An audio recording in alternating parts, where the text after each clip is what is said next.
Hi, happy Sunday. Welcome back to my YouTube channel. I feel like I can now say this with my full chest.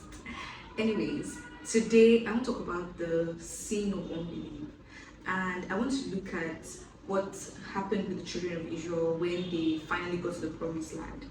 If you read through Numbers 13 and Numbers 14, God had told Moses when he got there that, oh, select one man from each of the tribes and send them to survey the land, to explore the land. And they went, they brought back fruits and all of that. And when they came, 10 of those men had bad reports about the place. Oh my God, they have giants, there are a lot of people there that would overpower us. There's no way we're going to be able to possess this land or take this land away from these guys. Only two other guys, Joshua and Caleb, said, don't worry, God can do it. It's something that we would, if we go, we're going to overcome.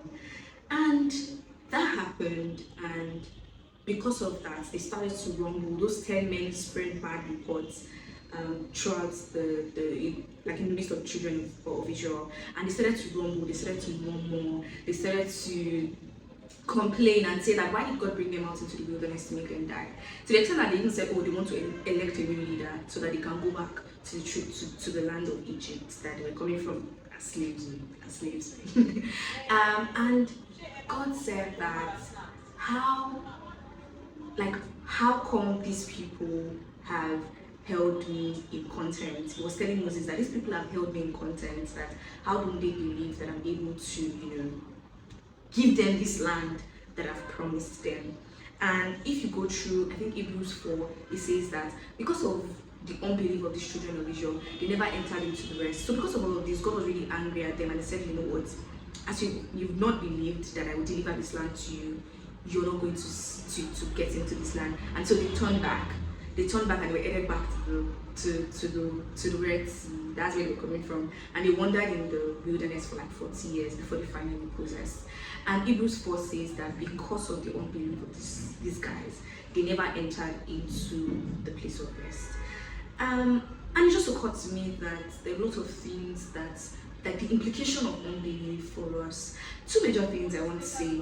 I feel like first, unbelief strips God of his glory. Like when we don't believe that God will do the things he says he will do, or the things that he has promised us, what we are doing in essence is stripping God of his glory. I would like to explain it like, this all these skills that have two sides, like maybe like let's say scale of justice now.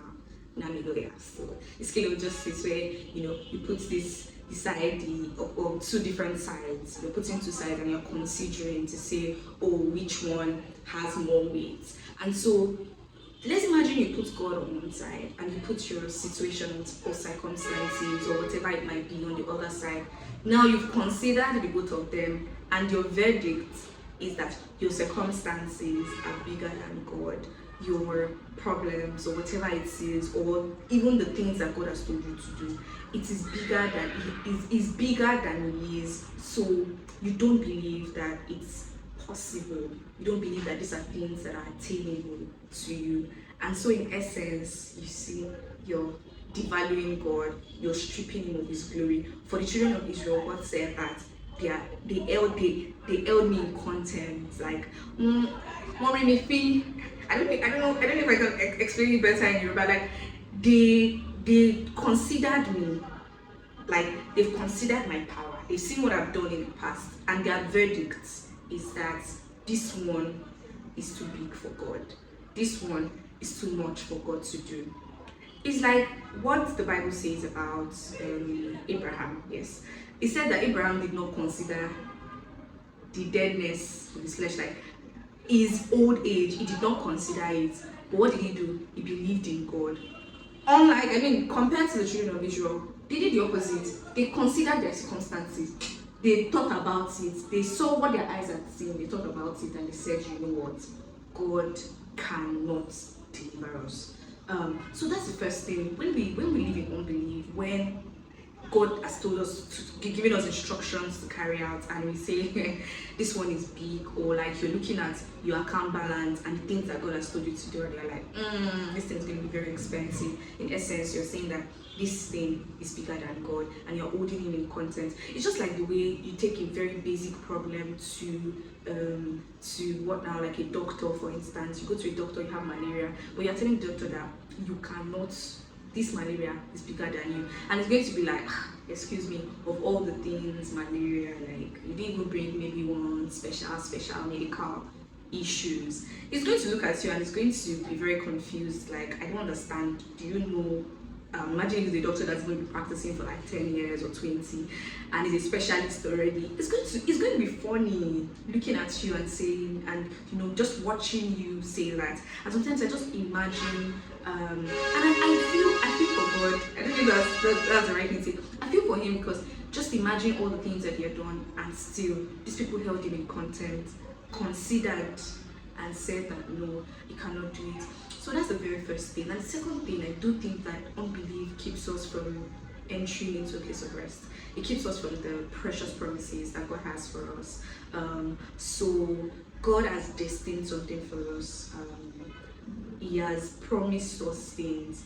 But our walk in unbelief, when we walk in unbelief, when we constantly doubt God's power, when we refuse to move, we refuse to do things because of, you're not sure how it would work out, you're not sure how this thing would be, you're not sure that you have the capacity to carry out the instructions that God has given to you, you're not sure that you've looked at circumstances and it's too much, you're denying yourself really of the promises that God has made to you, you're denying yourself of really fulfilling destiny, if you think about it, because God has promised a lot. He has predestined us. He already knows the things that He wants us to be, and He's giving you these instructions, saying, go do this, go do that. But you've considered, and you're living in extreme unbelief. You find it difficult to exercise faith over things. The loss is yours, because just check children of Israel.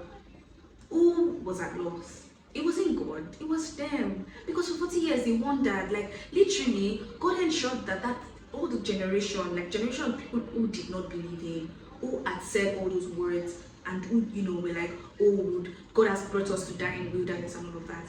They died in the wilderness. So it was like, Shibi, that's how that's your consideration, that's your verdict. Literally, they were the ones who missed out on the things that God had promised to them, on the things that God wanted to do to them. And so I do think that it's very important for us to deal with unbelief. We need to deal with it. Like literally, it is a sin to disbelieve the things that God has promised to us. And I remember one time I was looking through Matthew. Was it Matthew? I think it was Matthew, yeah. And the story of Elizabeth, when she when the angel appeared to her husband to prophesy about the birth of John the Baptist, and because just like Abraham and Sarah, they were old, and the angel was like, oh, you're gonna have a son and all of those great things, and he didn't believe. He was like, how would these things be? And then what happened? He said, he became deaf and dumb till that child was born.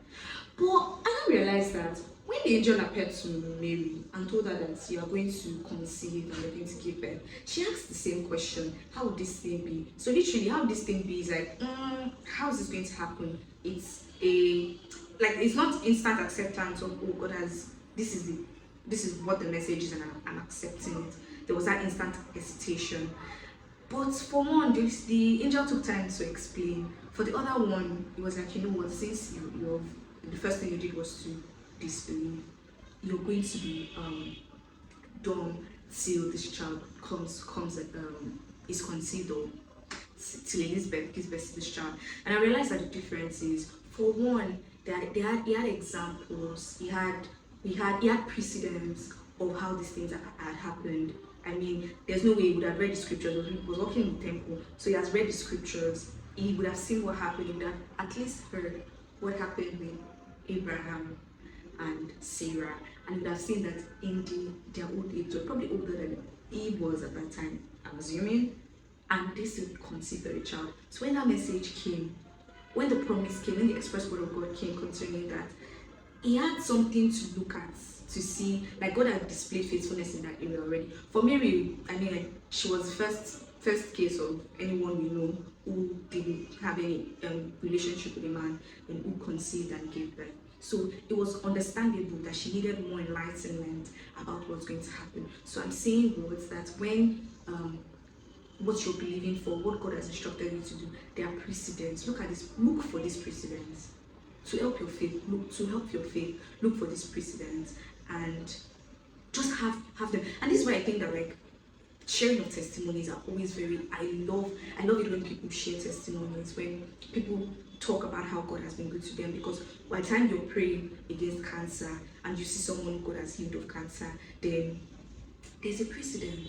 It helps your faith. It helps you to deal with any form of unbelief that you have.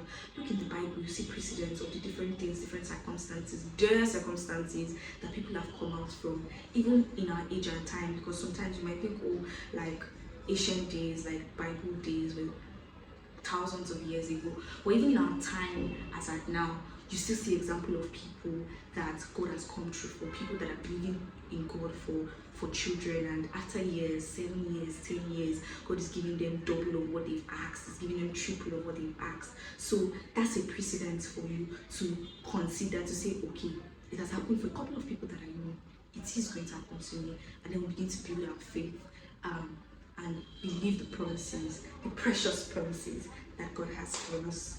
Thank you so much. See you until next time.